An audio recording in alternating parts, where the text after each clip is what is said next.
There are US-born citizens who have been detained by Border Patrol, and they've been held in custody for weeks at a time, in some cases longer than that. Now, the latest story involves an 18-year-old in Texas by the name of Francisco Erwin Galicia. And apparently the Border Patrol agents arrested him assuming or alleging that he was not a US citizen, even though he was born in Dallas and he had a birth certificate. He was held for 2 weeks in US custody when his mother came forward with his birth certificate, and he remained detained for another week, and then they finally released him. So the story does have some complications, which I'll get into in just a second. But before I do that, if you think this is an isolated incident, you would be wrong. This is actually something that happens to thousands of people in the United States. Let's go to graphic 5.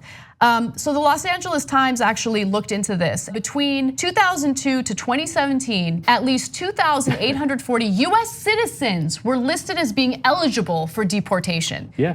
This is gross. It is gross, and we already know that people who are from Mexico, other people who are Latin American, absolutely face this. It was a checkpoint in Texas, like Yes. absolutely face this type of horrible, where you essentially have to show proof that you are American. But it happens to black people too. And there was a man who he is of Jamaican descent, and he sat in jail for 3 years. Yep.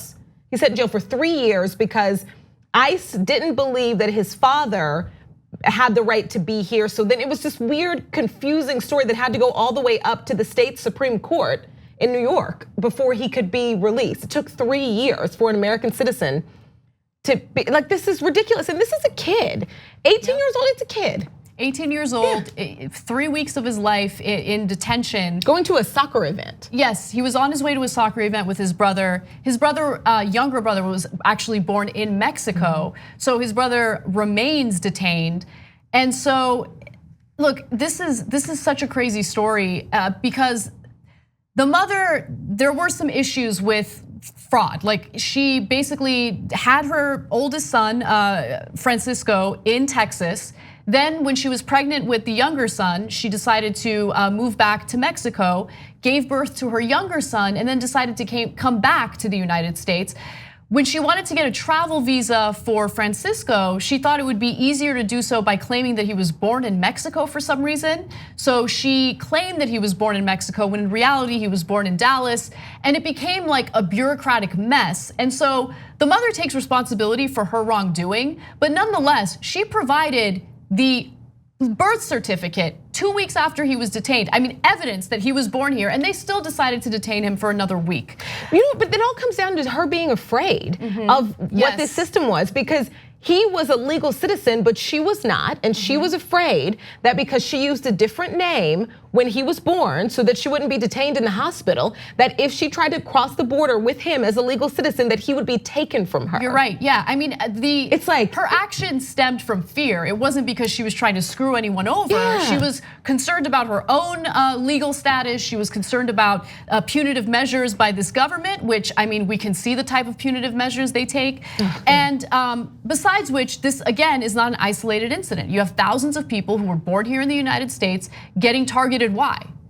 Because of the way they look. Let's keep it real. You think that someone who looks like me is gonna get stopped by Border Patrol or one of these checkpoints? You think they're gonna question whether or not I'm a US citizen? Like, let's keep it real. We know what's going on. And just yesterday, we talked about how the Trump administration is pushing for expedited deportations. And the reason why that's a disaster is because it does away with due process. And you're gonna get the wrong people. You're gonna deport the wrong people. It's gonna happen. That's why you need judges, and you need to have a robust system in place to make sure that you hear people out and you hear their case and you make the right decisions based on the evidence that's put before you. I mean, there's been cases of military veterans getting deported, veterans of the Grenada invasion, veterans of Iraq even that have been deported. I personally oppose deportation in general, that's just like these regular people, immigrants shouldn't be deported at all. But the fact that so many thousands of US citizens are getting deported just goes to show just how aggressive and basically out of control Border Patrol and ICE in general have become in recent years. I mean, it's just, you can, like if they're treating US citizens like that, you can imagine what it must be like for an undocumented person. It's just like infinitely worse. At least this man had access to like a lawyer to help him out and stuff like that. Like, if you don't have access to any of that, I mean, it's just harrowing what you can imagine they treat them like. And it's just, it's really sad, and it's something that has been going on for a long time, and it's sort of a feature of the system, the way the system was designed.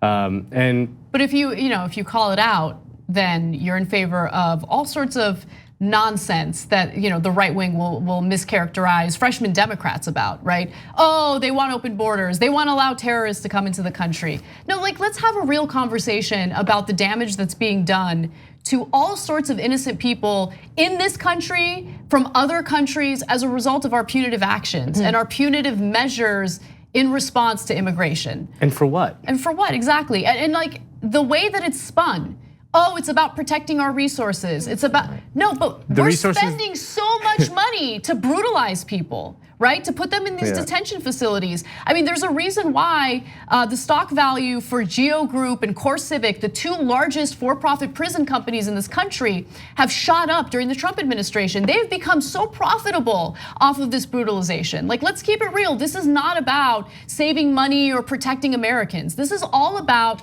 pushing this disgusting racist narrative that the Trump administration, banked on, or Trump himself banked on during his campaign. That's all it is. Maybe we could afford school lunches if we weren't busy deporting all these people.